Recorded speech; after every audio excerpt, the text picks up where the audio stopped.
What's up? My name's Megiddo, and thanks for tuning in. This has been a crazy week for product reviews. It is September 6, 2018. If you're watching this from the future, I want to talk to you today about what Native Instruments has released today. They've released a whole plethora of products, but today I want to talk to you about what they've released for DJs, which is the S2 Mark III and the S4 Mark III. This is their first update for the S2, S4 lineup in a very long time. Native Instruments is under some new leadership, and they have a new commitment to the public to really step up their game when it comes to DJing. Let's see what they're offering will raise them from the dead to battle out with Denon and Pioneer. Let's check it out. Now, if you've ever seen the S2 or you have the S2 or S4, it looks very familiar. There's a lot of things on here that's very familiar, but there's a lot of things that have been updated. So let's start off with what makes this controller shine, and it is the jog wheels. They are fully mechanical, rotating. They are calling it haptic. You can kind of push and pull like on an analog turntable. They have this new technology where when you set your cue points, you can actually feel a notch in the groove as you turn the jog wheel. Like if you were to stop it and if you were to scratch, you could actually feel a notch as you are pushing and pulling it backwards and forwards, which is crazy. I've yet to try it out, but let's just take a look. Jump right in. You have identical setups for the decks. A and C are controlled by this deck right here, and B and D are controlled by this deck. So I will go through this entire deck and kind of explain this to you, and then we'll go over the mixer section. We have the effects section. It looks like these are pretty nice buttons right here. Then you have an encoder, which looks like you can control the viewing and scrolling through your tracks. Then you have the reverse and a flex right here for the transport mode. You have your jog wheel, the star of the show. You have grid right here, a TT and a jog wheel right here. I don't know what the TT stands for. That's quite interesting right there. So I guess we can do some more research. Comment down below if you know what that does. Then you have your deck select right here, and then this shift knob. You have two high quality screens right here, which will show you the track and the cue points and your loops and what you're kind of set at for your loop points. Maybe if you have a 132 or a 4-bar loop, it'll show you that. It'll also show you where you're, as I'm circling here, where you can push and pull the track to make sure the tracks are in sync. So that's what that little function right there looks like, and it also gives you the track name, BPM, and things like that, I'm sure, right there, and it gives you the time limit of the track. And then these function knobs, this is your loop button. You have your cue, your play button, hot cues, and then you have your pad mode right here. You have your record function, sample, looks like a mute, and stems right here. And then you have a tempo fader, a master button, and a sync button. So that is the deck right here. We will go onto their website in just a second and kind of dive into this just a little bit more, but I'm just going to go over the preferentials first, and then we will dive into all the nitty-gritty of the features and everything. So then you've got your lines in right here, and you can have external lines in as well. You have meters right here. This is where they've put the meters instead of down here. You have high, mid, low. Then you have almost like the color effects knob. You have dedicated effects right here that can be placed on these mixer effects knobs. And then you have a giant dedicated filter button that can be placed on here, and you can turn it on and off. Then you have your cues that you can turn on and off. And then you have your faders, and there's your crossfader, which is a carbon protect fader. Now in this section you have the master, the quantize, your master out. You have a knob, a volume knob right here to control the booth. This is the effects section to control these mixer knobs right here. Then you have a mix and volume right here to control your cue listening. All right, let's move on to the back of the controller. You have two outs. You have an RCA out, and you have XLR outs. Then you have 1/4 inch booth outs, TRS booth outs.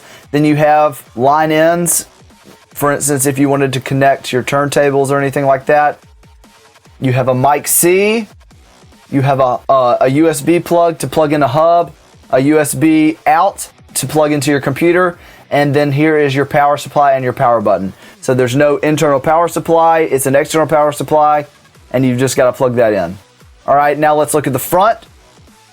You can adjust your crossfaders. Right here is where you can adjust your crossfader, and right here is where you can select what deck is controlled by what crossfader. And then right here you have a mic in, which is interesting that they've put it right here instead of on the back.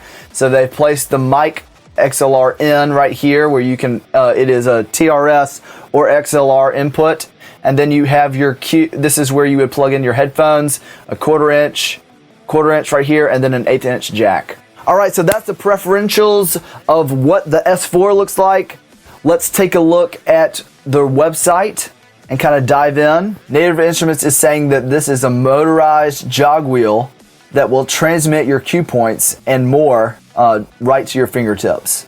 Oh, I forgot to mention there is an LED ring that goes and can be changed colors that will go around your track as the track is playing. As it says right here, the RGB LED ring and high-res color displays, which are right here, these color displays. They are calling it a pro-grade audio interface. So when I get a unit to test, we will see if this is truly pro-grade. Seamless integration with Traktor Pro 3 that has just been released. Like you're familiar with before, these are the track effects, the deck effects up here, including beat matcher, laser slicer, bit crusher, flanger, and 40 more they say. Then you can see here is the audio interface. It says that you have basically high quality audio that you can put in and put out. Here is the LED ring that it's talking about. The haptic drive, which is a motorized jog wheel, and called haptic force feedback to feel the cue points. You don't even have to look on the screen to feel your cue points. That's pretty cool. Here is your new mixer effects faders, just like Pioneer has. And then it says it has a carbon protect fiber. An upside down fader design protects greater durability and resistance to dust and liquids. So, oh no bro, I spilled my beer on your controller. You can't play tonight. Apparently they've done some kind of waterproofing type function right here to protect the faders and the crossfaders. Fader protect, so it must be all of them. Turntable mode, that's what TT stands for, I suppose. Spin the jog wheels to speed up or slow down tracks while getting them in sync in jog mode, or manually adjust the track against the beat grid in beat grid mode. It says a high resolution color display. Let's see. It doesn't tell you what type of screen it is, but it says high resolution. So here's some up close pics that you can see.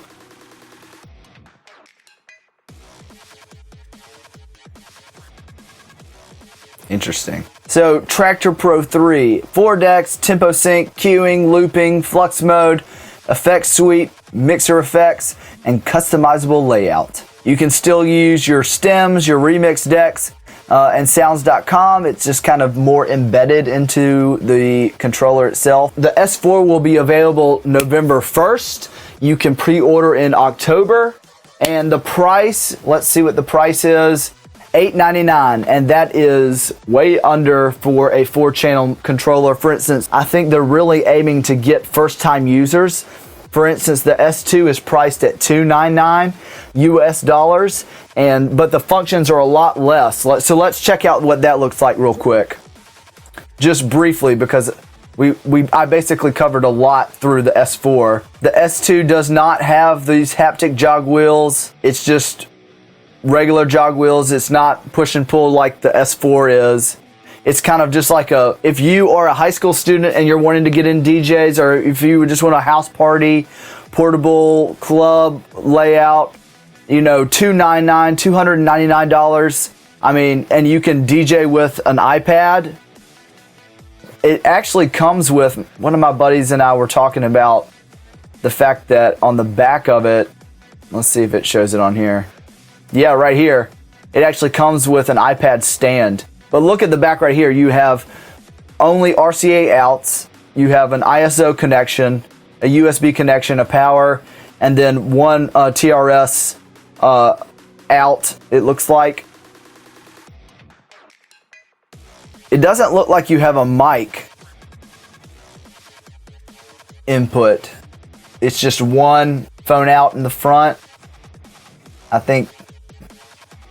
Oh, here it is. Here's the mic input. It's a TRS mic input. I'm sorry.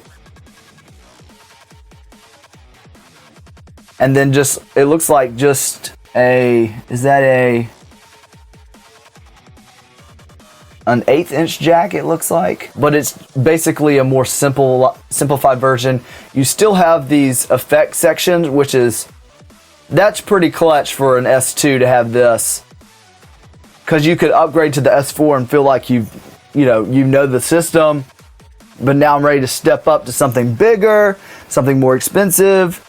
You found out that you really did like DJing. The more appropriate comparison would be the S4 compared to the Pioneer DDJ 1000, because both are 4 channels and they both have similar layouts. For just $200 more, you get, jog wheels with screens on them. You get a full effects section that is identical to the CDJ Club standard.